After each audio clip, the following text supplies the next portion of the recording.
TYBA general या विषयाच्या या ऑनलाईन लेक्चरमध्ये तुम्हा सर्व विद्यार्थ्यांचं पुनश्च एकदा मनःपूर्वक स्वागत. विद्यार्थी मित्रांनो, मागील लेक्चरला आपण दुसऱ्या महायुद्धाचं स्वरूप आणि त्याची व्याप्ती या मुद्द्याचा आढावा आपण घेतलेला आहे. आता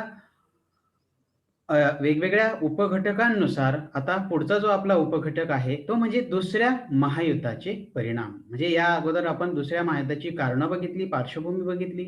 त्यानंतर दुसऱ्या महायुद्धाचं स्वरूप आणि त्याची व्याप्ती बघितली आणि आज आपण बघणार आहोत दुसऱ्या महायुद्धाचे परिणाम.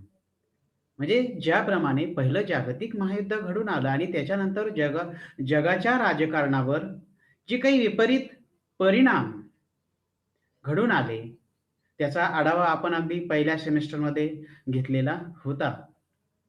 आता हे आपण दुसरं सेमेस्टर सुरू करतो आणि या दुसऱ्या सेमेस्टरमधील आपण दुसरं म्हणजे पहिलं जे प्रकरण होतं ते आपण सुरू केलेलं आहे, दुसरं जागतिक महायुद्ध. मग आता या दुसऱ्या जागतिक महायुद्धाचे परिणाम नेमके जगावर काय घडले? जगावर त्याचे पडसाद कसे उमटले? याचा आढावा आपण या लेक्चरला घेणार आहोत. दुसऱ्या जागतिक महायुद्धाचे परिणाम.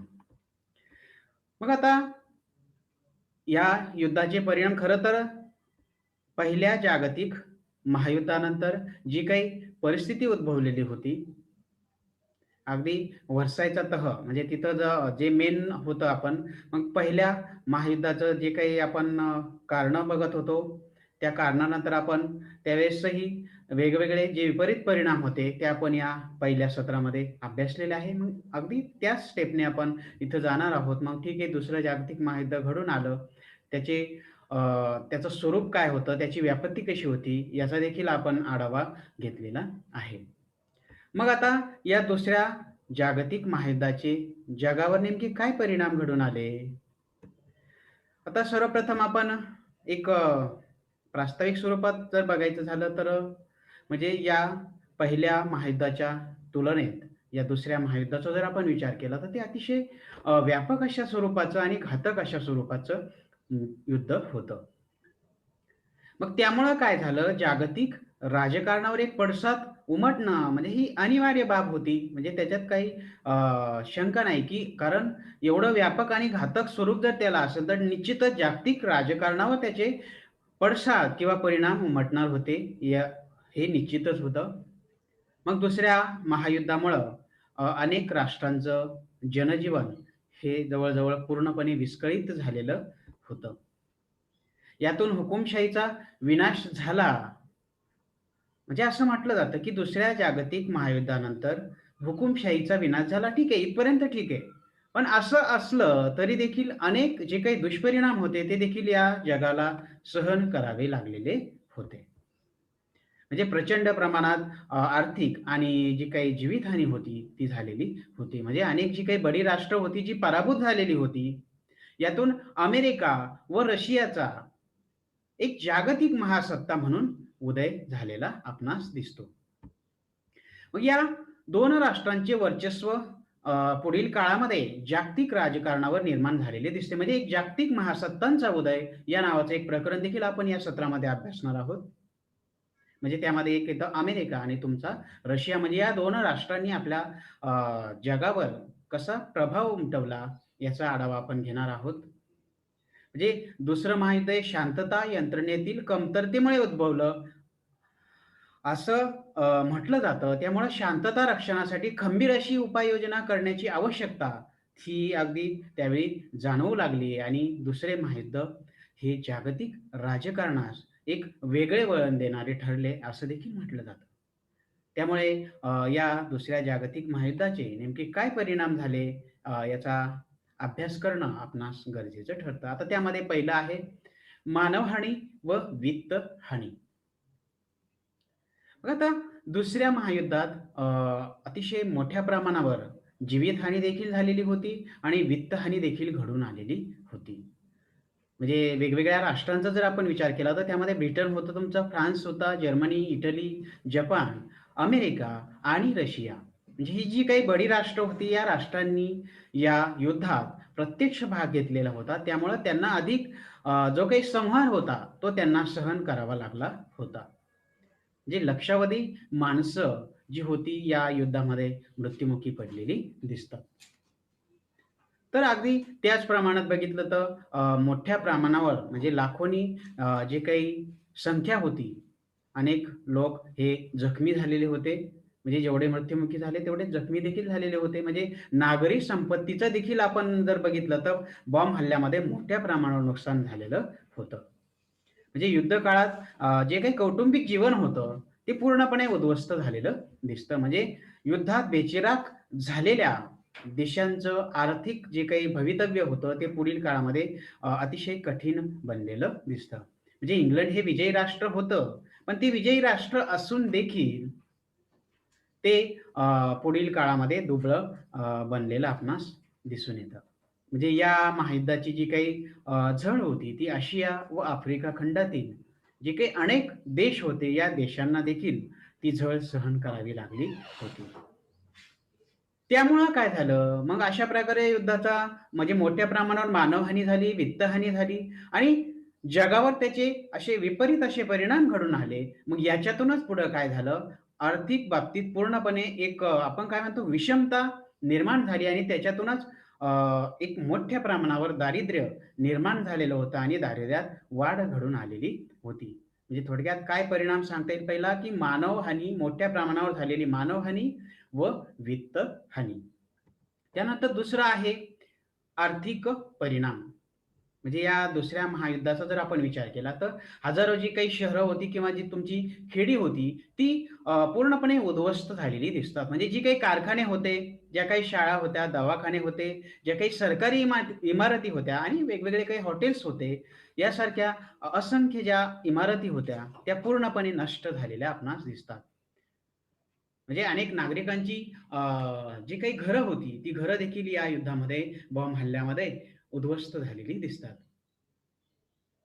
मग परिणाम काय झाला? लाखो लोकांचा जो काही निवारा होता, घर म्हणजे निवारा म्हटला जातं, आहे की नाही? अन्न, वस्त्र, निवारा ह्या माणसाच्या मूलभूत गरजा मानल्या जातात आणि त्यातून घर नष्ट झालं म्हणजे माणसाचा निवारा थोडक्यात नष्ट झालेला दिसतो. म्हणजे लक्षावधी महिलांची जी काही सुपीक जमीन होती, ती देखील या युद्धामुळे पूर्णपणे बेचिराख झाली. म्हणजे सर्वच राष्ट्रांच्या अर्थव्यवस्थेचा जर आपण विचार केला, तर पूर्णपणे ही जी अर्थव्यवस्था होती, ही दुसऱ्या महायुद्धानंतर पूर्णपणे कोलमडलेली आपणास दिसते.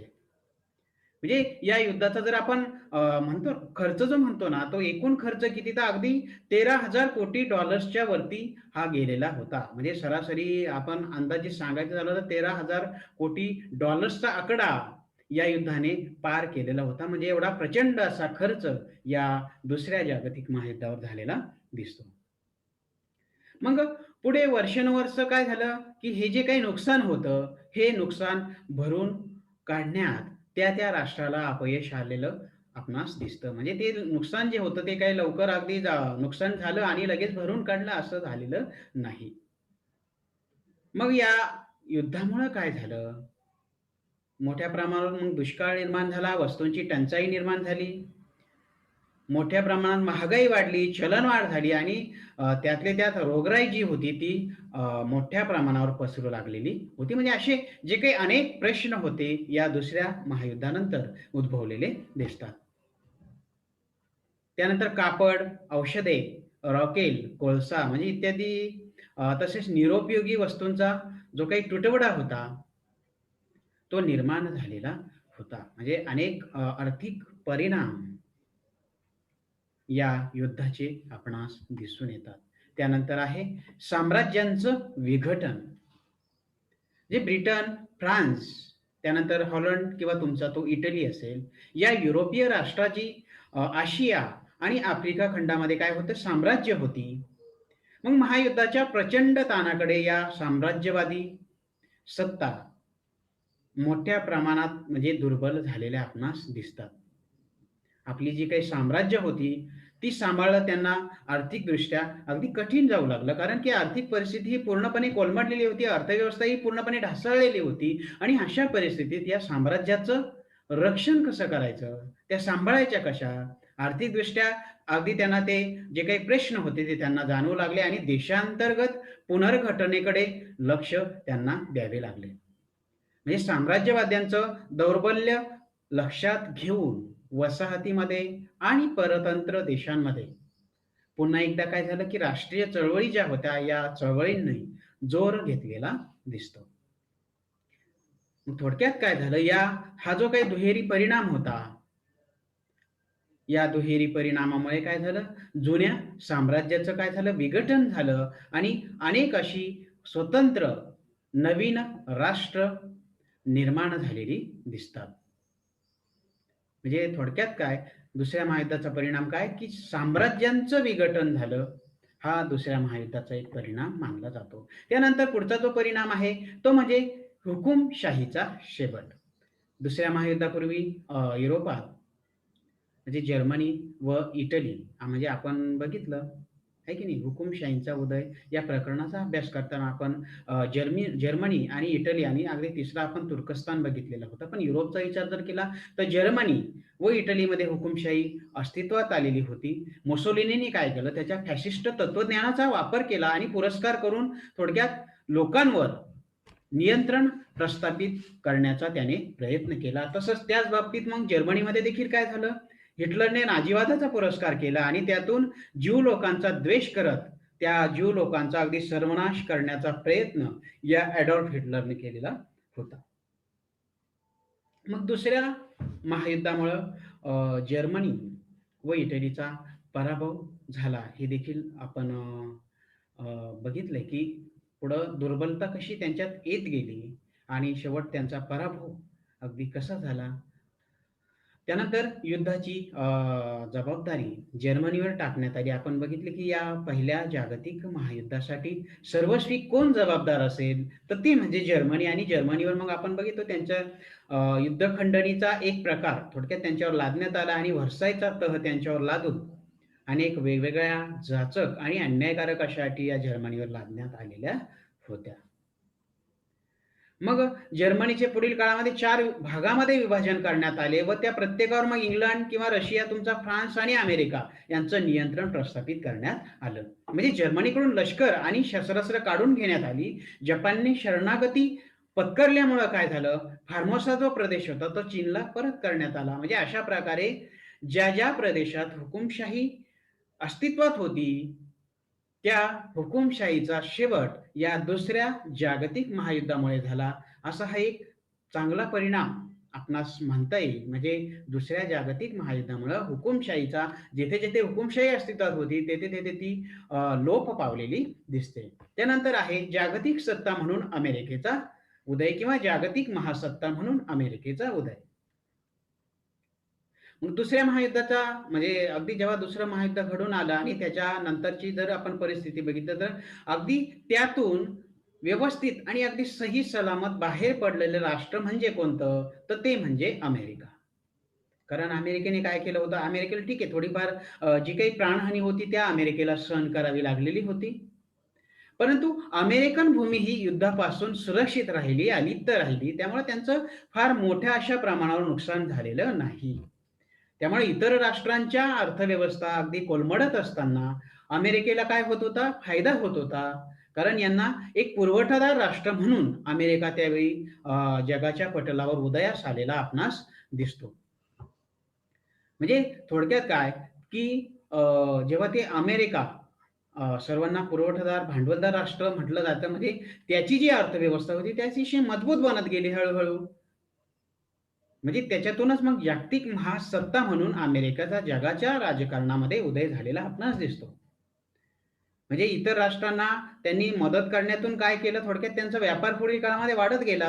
तसंच जपान विरुद्ध त्यांनी काय केलं होतं, जपानची जी 2 शहरं होती, हिरोशिमा आणि नागासाकी या शहरावर त्यांनी काही अणुबॉम्ब टाकलेले होते. मग या अणुबॉम्बचा वापर केल्यामुळं जगातील राष्ट्रांसमोर काय झालं, अमेरिकेविषयी एक दहशत निर्माण झाली. नाही बाबा, अमेरिका हे अतिशय बलाढ्य राष्ट्र आहे आणि याच्या तोंडी लागणं आपल्याला परवडणारं नाही. म्हणजे अनेक देश आर्थिक मदतीकरता हे अमेरिकेवर अवलंबून राहिल्यामुळं काय झालं, अमेरिकेला आपला प्रभाव जो होता तो पुढील काळामध्ये निर्माण करता आला. ते त्यांना शक्य झालं आणि त्यातूनच अमेरिका हा जगाच्या राजकारणामध्ये एक जागतिक महासत्ता म्हणून पुढील काळात उदयास आलेला दिसतो. म्हणजे हा देखील एक दुसऱ्या महायुद्धाचा परिणाम मानला जातो. तसंच रशियाच्या बाबतीत देखील तसंच झालेलं दिसतं, की पुढचा जो परिणाम आहे जागतिक महासत्ता म्हणून रशियाचा उदय. म्हणजे रशियाला देखील दुसऱ्या महायुद्धाचा जो काही तोटा होता, तो सहन करावा लागला आणि असं असलं तरी म्हणजे थोड्याच कालावधीमध्ये रशियाने काय केलं, आपलं जे वर्चस्व होतं ते प्रस्थापित करण्याचा पुन्हा प्रयत्न केला. नाझी भस्मासुराला रशियाने काय केलं, एकाकीपणे व खंबीरपणे तोंड दिलं आणि त्याने काय झालं, की फॅशिस्ट राजवटीच्या नाशाचं जे काही श्रेय असेल, ते रशियाला मिळालं व साम्यवादाच्या प्रचारास आणि प्रसारास देखील पुढील काळामध्ये चालना मिळालेली आपणास दिसते. म्हणजे तुमचा पोलंड किंवा रोमानिया, तुमचा युगोस्लाविया असेल किंवा हंगेरी, त्यानंतर अल्बानिया, बल्गेरिया ही जी काही राष्ट्र होती, ही पहिल्या महायुद्धाच्या काळात नाझींनी व्यापलेली राष्ट्र होती. परंतु पुढील काळामध्ये काय झालं, रशियानं ही जी राष्ट्र होती ती जिंकून घेतली आणि तिथं त्यांनी समाजवादी सरकार स्थापन केलेलं आपणास दिसतं. म्हणजे त्याचं जे काही नेतृत्व होतं, साहजिकच या राष्ट्रांचं जे नेतृत्व होतं ते कुणाकडे गेलं, तर या रशियाकडे गेलं आणि रशियाच्या नेतृत्वाखाली समाजवादी राष्ट्रांचा एक गट तेथे तयार झाला आणि रशिया एक जागतिक महासत्ता म्हणून जगाच्या पटलावर उदयास आलेला आपणास दिसतो. म्हणजे अमेरिका आणि रशिया यांचा जागतिक महासत्ता म्हणून या दुसऱ्या महायुद्धानंतर उदय झालेला आपणास दिसतो. त्यानंतर पुढचा जो परिणाम आहे, नवा सत्ता समतोल व शीत युद्धाची निर्मिती. आता यामध्ये काय सांगता येईल? समजा जागतिक राजकारणाचा जर विचार केला तर मोठमोठी शक्ती केंद्रे जेव्हा नष्ट झाली आणि ही नष्ट झाल्यामुळं सत्ता संतुलनामध्ये एक वेगळा बदल झालेला आपणास दिसतो. म्हणजे इंग्लंड व फ्रान्स ही विजेती राष्ट्र होती, पण विजेती राष्ट्र असून देखील त्यांची जी काही आर्थिक व्यवस्था होती, ती पूर्णपणे कमकुवत बनलेली होती. मग त्या तुलनेत आपण जर अमेरिकेचा विचार केला, तर अमेरिका हा अतिशय बलाढ्य आणि प्रबल त्यावेळी होता आणि त्यामुळं काय झालं, त्या अमेरिकेचा प्रभाव पुढील काळामध्ये वाढला. अमेरिकेने लोकशाही व भांडवलवादाचा पुरस्कार केला. म्हणजे आपला प्रभाव कायम ठेवण्यासाठी अनेक राष्ट्रांना आपल्याकडं वळविण्याचा प्रयत्न कोणी केला? तर या अमेरिकेने केलेला दिसतो. तर मग दुसऱ्या बाजूस आपण बघितलं रशिया होता. मग रशियाच्या नेतृत्वाखाली साम्यवादी राष्ट्रांचा एक गट त्या काळात निर्माण झाला होता. म्हणजे यातून सत्ता समतोलाचं जे काही स्वरूप होतं, ते पूर्णपणे बदललेलं दिसतं. मग या 2 राष्ट्रांचं जे काही वर्चस्व होतं, ते निर्माण झाल्यामुळं काय झालं, एक द्विध्रुवीय रचना पुढील काळामध्ये अस्तित्वात आलेली आपणास दिसते. म्हणजे सत्तेची इतर जी केंद्रे या 2 राष्ट्रांच्या नेतृत्वाखाली आपणास एकत्र आलेली दिसतात. म्हणजे अमेरिकेने साम्यवादाचा प्रभाव रोखण्यासाठी त्याविरोधात प्रचार आणि प्रसार सुरू केला. तर दुसऱ्या बाजूला रशियाचा विचार केला तर रशियाने देखील भांडवलशाही विरोधात प्रचार केला आणि अमेरिकेला विरोध करण्याचं काम केलं. मग या एकमेकांना त्यांच्या प्रचार प्रणालींना अ, आपण काय म्हणतो विरोध करण्याची जी भूमिका या राष्ट्राने पुढील काळामध्ये घेतली होती, याच्यातूनच शीतयुद्धाची निर्मिती झालेली दिसते. शीतयुद्ध म्हणजे काय अगदी संकल्पनात्मक अभ्यास हे जेवढा आपण त्या प्रकरणाचा 1 नंबर प्रकरण आहे बघा आपलं प्रकरण क्रमांक 1 याच्यामध्ये शीतयुद्ध या संकल्पनेचा आपण अभ्यास केला. मग ते अगदी डिटेल सांगण्याची गरज नाही. म्हणजे थोडक्यात यांच्यामधील जे विचार प्रणालींचं युद्ध होतं, एकीकडे भांडवलशाही होती आणि एकीकडे तुमचा काय होता साम्यवाद होता. हे एकमेकांच्या विरोधात एकमेकांचा प्रचार प्रसार करू लागले आणि याच्यातूनच पुढं गटबाजी 2 गटांमध्ये झाली आणि याच्यातून शीतयुद्धाची निर्मिती झालेली दिसते. त्यानंतर आहे शस्त्र कपातीचा नवा संदर्भ. मग आता अतिपूर्वेकडील युद्धाचा जो अंत होता, तो अणुबॉम्बच्या स्फोटातून घडून आला. या अतिसंहारक अशा अस्त्रामुळं जागतिक संघर्षाचा एक नवा संदर्भ प्राप्त झाला. शांतता किंवा संपूर्ण विनाश हे जे 2 काही पर्याय असतील, हे जगासमोर निर्माण झालेले होते. शांतता रक्षणासाठी शस्त्रकपात आवश्यक होती. पण अनेक राष्ट्रांनी काय केलं, शस्त्र सामर्थ्यामध्ये वाढ घडवून आणली आणि या शस्त्र सामर्थ्यामध्ये वाढ घडवून आणत शांतता निर्मितीचा मार्ग प्रस्थापित केला. म्हणजे ते कसं? म्हणजे शस्त्रास्त्रांच्या भीतीमुळं प्रत्येक राष्ट्र हे शस्त्रसज्ज असेल, तर या शस्त्रास्त्रांच्या सज्जतेमुळे काय होईल? कोणतंही राष्ट्र कोणत्याही राष्ट्रावर आक्रमण करणार नाही. म्हणजेच आक्रमण करणार नाही म्हणजेच काय होईल? शांतता प्रस्थापित होईल. म्हणजे हा एक शस्त्र कपातीचा नवा जो काही संदर्भ होता, शस्त्र कपात करण्याऐवजी शस्त्र सज्जता या राष्ट्रांनी स्वीकारलेली दिसते. म्हणजे थोडक्यात काय, की दुसऱ्या महायुद्धाचा हे परिणाम मानला जातो, की शस्त्र कपातीच्या ऐवजी शस्त्रसज्जतेला महत्त्व झालं आणि शस्त्र कपातीबाबत एक नवा संदर्भ जगासमोर आलेला दिसतो. म्हणजे याच्यातूनच काय झालं, की शस्त्रास्त्र स्पर्धा पुढील काळामध्ये निर्माण झालेली दिसते. त्यानंतर पुढचा जो परिणाम आहे, संयुक्त राष्ट्र संघटनेची स्थापना, ज्याला युनो म्हटलं जातं, युनायटेड नेशन्स ऑर्गनायझेशन. आपण बघितलं पहिलं जागतिक महायुद्ध संपलं, म्हणजे त्याच काळात अगदी शांतता प्रस्थापित करण्यासाठी असं युद्ध परत भयानक युद्ध परत घडू नये. जरी एखादा आपण काय म्हणतो त्याला एखादी समस्या निर्माण झाली, तर ती विचार विनिमयाने बोलून बसून अगदी चर्चा करून सोडवण्यात यावी. त्यासाठी एखादी संघटना असावी. या गरजेतून जी संघटना निर्माण होते, ती म्हणजे राष्ट्रसंघ. कधी? पहिल्या जागतिक महायुद्धानंतर.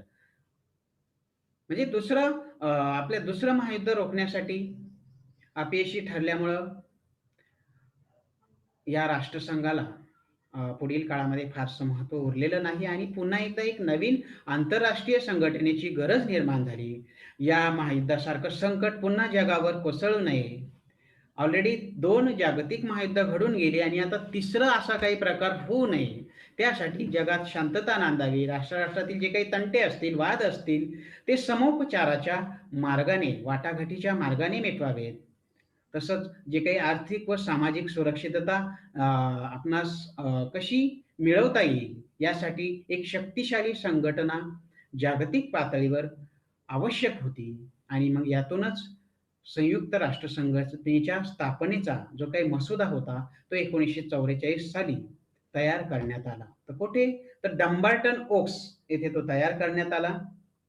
त्यानंतर या परिषदेत मतदानाची पद्धती निश्चित करण्यात आली आणि 26 जून 1945 रोजी सॅन फ्रान्सिस्को येथे भरलेल्या परिषदेत संयुक्त राष्ट्र संघटनेची निर्मिती करण्यात आली. म्हणजे अधिकृतपणे 24 ऑक्टोबर 1945 रोजी युनो म्हणजेच काय? संयुक्त राष्ट्र संघटना अस्तित्वात आलेली आपणास दिसते. म्हणजेच काय? दुसऱ्या जागतिक महायुद्धाचा हा एक परिणाम मानला जातो, की युनोची स्थापना किंवा संयुक्त राष्ट्र संघटनेची स्थापना. आणि अगदी शेवटचा जो परिणाम आहे, तो म्हणजे नीतिमूल्यांचा ऱ्हास.